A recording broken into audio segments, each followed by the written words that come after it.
childhood development people are telling me those are called whisper phones. Whisper phones. Maybe that is what it is. Macaroni noodle Not or whatever. elbow macaroni phones. Macaroni pipe, I think is what I said. Macaroni pipe. Whisper phone does sound familiar now. That sounds more official. Yes. Mm-hmm. Yeah. Give the macaroni pipe. Or a self phone. Whisper phone. No, whisper phone I think is that sounds right. Okay. That sound right to you? That sounds right to me. Yeah. Yes, all those teachers. That sounds right to me. Yeah. You sure it wasn't a macaroni pipe? Noodle pipe? Noodle pipe. It sounds Give like her the something old noodle pipe behind the Cheesecake Factory. Some gross dude on Tinder would give me my noodle pipe. And a lot of people pointing out to me that, of course, children don't learn language by structure. They parrot adults, and they learn words that way. And, you know, it is amazing that children understand what structure is when you don't sit there and diagram sentences with them. And, you know. Well, because you learn how to talk, and then they teach you what that is. Yeah, why you're talking the way you do. In, like, what, second grade, third grade? When do you learn nouns? Hopefully before the second grade, you're learning what nouns are. I think it's probably around first grade. When you say person, place, or thing. I don't think that, they don't teach you that in, like, kindergarten. They're not teaching you sentence structure. Well, no, but I don't mean sentence structure. I mean knowing what a noun is. Parts of speech. What are those called? Yeah, articles of speech. Articles of speech. Hook it on phonics. Work it for me.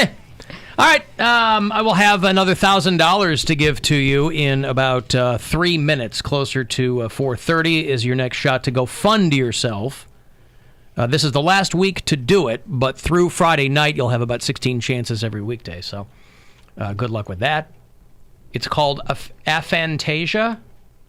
I assume they're talking about the no inner monologue thing. Okay. Oh. Well, my friend said she'd call in. Fantasia? Aphantasia, yeah. From American Idol. What are you watching? Oh, Fantasia. Aphantasia. Maybe that's where you got the notion that brooms should stand up all by themselves. Yes. Aphantasia is what I was watching last night while I was doing laundry. Right.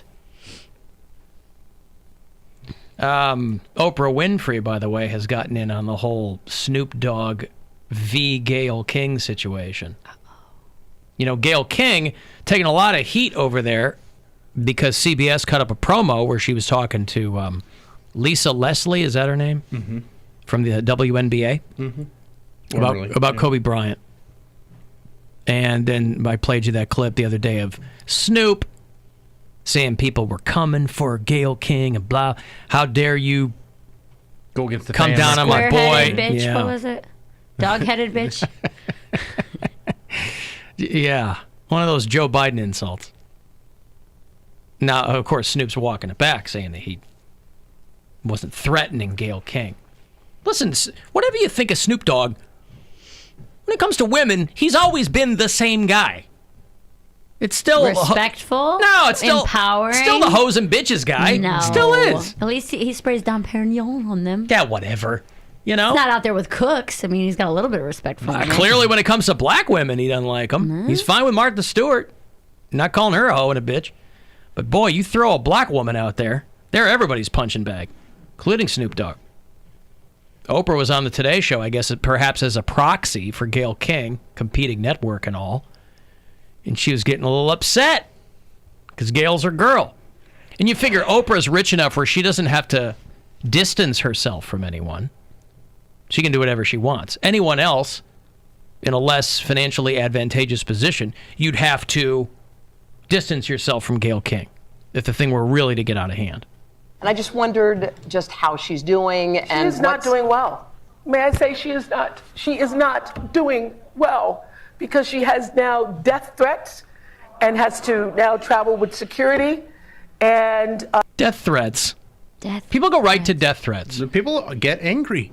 People used kind of overreact. People used to write letters. Yeah. Well, you don't have to do that now. Yeah, it's instant rage. People can just immediately word vomit onto the internet and say things that they shouldn't say. Email and Twitter and stuff are on her phone. She gets notified. No. I'm familiar with the current modes of conversation. Are you sure? I'm simply saying that because it's easier to tell someone what you think, I'm not sure why that would make you angrier. Like, why would Why Because would, why Because would you don't have to sit down and think about it. If you had to sit down and hand write someone a letter, like, You still I'm have so to- mad At at the Gail end of it- King right now. Where is my pen? I need some proper lighting in you here. still have even to that, by you the time- still have to write a tweet. a tweet is 140 characters. That's fine, Yeah, but but it's right sit here. down- But you can't do it in 1 second. But what I'm saying is to sit down and hand write a letter to somebody, sometimes just the It takes 15, effort. 20 minutes it takes you to do that, you're going to cool down. Whereas if you hear something, you react in 30 seconds. I hope you and your family all die, you dumb bitch. Send. Instead of sitting down, writing it, reading it, sending it out, them getting it 2 weeks later. Like, I don't buy it. I buy it. That's what I think. And I It- guarantee there was a lot of hate mail and death threats back when people were sending letters. I have a binder full of them. Yeah, Not so as you much. know. Yes, I do know. That's what I'm saying. But not nearly as much as how many people text into you and tell you all day long how much you suck. Right, but it still takes time to send a text. It takes about You can 30 do talk seconds. to text, but I mean, it takes. You're still Yeah, but the hand typing immediacy- a tweet. But it's still a lot more immediate than writing a letter. I think it's the immediacy. Right. I don't think it's that it takes you longer to write it. It's the That's what immediacy. immediacy is. No. The length of time. No. The length of time to transmit the message. I'm talking about the writing of it, right? If it took you as long to write a tweet as it did to write a letter, trust me, if you've seen the way some of these grown people, what their handwriting is, they're not taking All a right, long let's not time. besmirch people who have bad handwriting. I'm just saying they're not taking a long time to carefully It would craft take me a a letter. very long time to write a letter these days. They're not carefully crafting a letter, is what I'm saying. terrible. But to Horrible Bill's point, you handwriting. don't have to wait 2 weeks for that letter to get to that person. Right. They're not going to, and by and large, they might not even see it. Whereas now, you can't help but see it. Right. You open up your feed and it's all there. Mm-hmm. So I think it's more about immediacy aside. It feels like it's more the cumulative people being pissed off all the time that makes them go 0 to 60. Yeah. There were always crazy people that would write you a letter and send it. Yeah. But now it's just so easy to do it. You have a that they're binder of hate mail? Oh my God. yeah. I'm so Why? mad. I'm just going to tell people how I think. Yeah. Because have you listened to it? Well, no. I've kept it I from over the understand. course of my career. Two things. I think that's funny. What you're saying, Bill, is that with the immediacy of a tweet or whatever, an Instagram post, is that you can immediately get 500,000 weirdos who think the exact same thing you do, who are just as mad. So you're not getting the acceptance and the people supporting you, validation, the yeah. validation from handwriting something. That's just how you feel. I had typed hate mail. You I get what had you get what I'm handwritten. saying, though. Yeah. So that's what it is about why people are. I think you should die, and then that gets 500 likes and 300 retweets in the first 10 minutes. They're like, oh well, I'm not wrong then. Whereas if you have to personally address something to one other person, you're not getting that same validation from it. Well, but also 500 other psychotics telling you you're right. It makes them feel better. Like, oh, I'm right too. Yeah, I have. guess. I have people on my side. That's why Yeah. there's flat Earth conventions and all these things where they're looking for a tribe and they're finding them on the internet. Right. Yeah. Why do you keep that binder? I have a binder full of every rejection letter I've ever gotten from a radio station before I had representation, and in that is every piece of hate mail I've ever gotten. Because it's a good What about all the reminder like of mail? It's a good huh? Do you have any? I was gonna say, do you keep like? do you have a pamphlet accolades? of all the? No. So you don't keep, hey, Alan Cox Show, best radio program, whatever. You don't keep that, but you keep. Oh, I mean, there might be a couple of old pieces in there. I mean, if I printed out a bunch on one thing. But no, I mean, the hate mail is what keeps you That's what keeps sharp. you going. Well, it's what keeps you sharp. Okay. Accolades are great. I want people to enjoy what I do, but that's not going to, Motivate you. well, it doesn't help you at all. You know what I mean? Those are people who already agree with you. Those are people who are already, Do you go back and read them? Not weekly. No, but I know where they are and I know they're there. And if I flip through them, I go, oh, that's kind of How does it funny. make you feel? It doesn't. So why do you keep them? Why not? Well, because you get no feeling from it. Because it's everything you keep is not because you have a feeling from it. I mean, I keep it because it is a historical record of part of my career. Pre-Twitter and social media, it takes, whether people love you or hate you, it takes time to put pen to paper or load a piece of paper into a typewriter and fire off, to the point of this whole conversation. Right. That takes time and effort. and people heard something. Back then, they had to like look up the radio station address. So more or less, you appreciated the effort that they put into it. Sure. They were that committed to their hatred for you. Whatever. Yeah. It wasn't even that. To take it personally is the big is the wrong way to do it. To take a How do you not take it personally when they're- letter? Because as And I'm just asking this for people because I know people go, oh, I don't know why people get all bent out of shape. I sent you this and you're mad. And then you see someone in real life get upset over something. Like they get a little bit of fame going or like I've seen this where someone will get upset over something that was posted on Facebook. And I'm like, that's one person telling you they don't like you and your day is ruined. This happens to entertainers all the time. Mm-hmm. And you are one of the people that contribute to that. Like, well, that's part of their job. I'm like, yeah, but you're still contributing to it.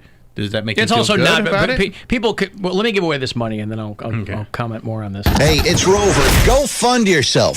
We have your shot at $1,000 now. Text the nationwide keyword MOM to the number 200-200. You'll get a text confirming entry plus iHeartRadio info. Standard data and message rates apply in this nationwide contest. That's MOM to 200-200. Good luck and go fund yourself from 100.7 WMMS. The excuse that people have always given themselves to be dicks is by saying, well, that's part of your job. You know, well, how are you going to do if you can't handle criticism? We can all handle criticism. It's not part of someone's job to get hate mail. Right. Or to get the flip side of that coin. But I think it's a mistake to take it personally. It says your name on it. Right. That just means that they went to the website and found out who was on when they heard what they didn't like. So then But they you're the What one if who it's something said that it. is addressed directly at you, who you are, if it is a very all addressed- personal. they're all addressed But if it's to a me. very personal hatred towards you. Well, so what? I mean, if they're not camped out on my front lawn, right, which they never are, even, you know, if you saw somebody in public, they wouldn't walk up to you and say the things that they'll say to you in a letter, obviously. Right. Right.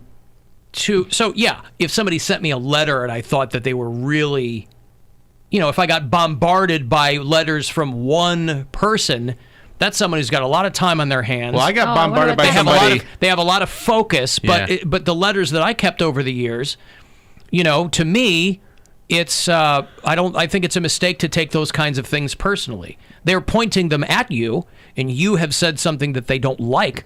But so what? When you talk about somebody who one person ruins their day, that is a softness of the mind on that person's part.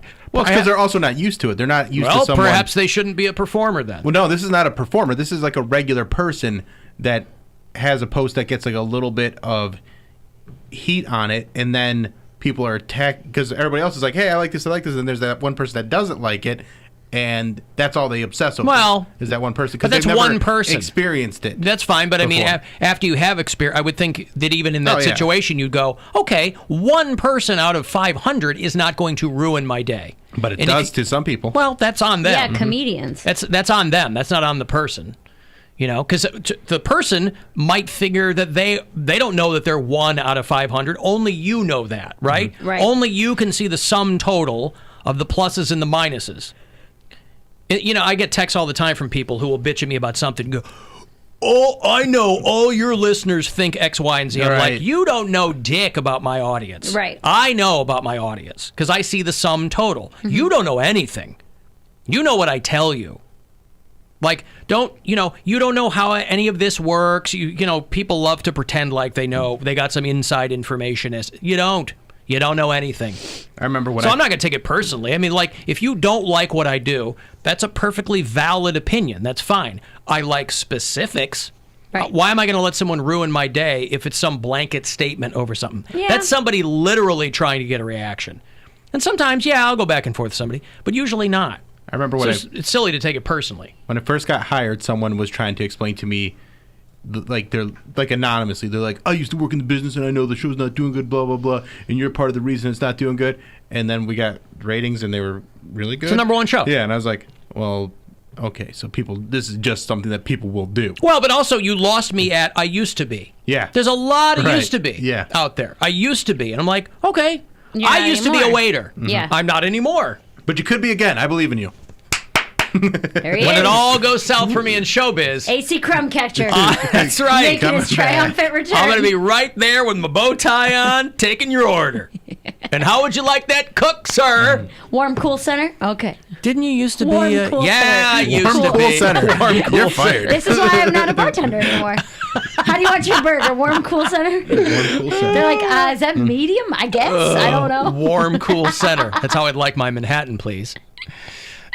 Listen, everybody reacts differently, but over the years, I thought it would be.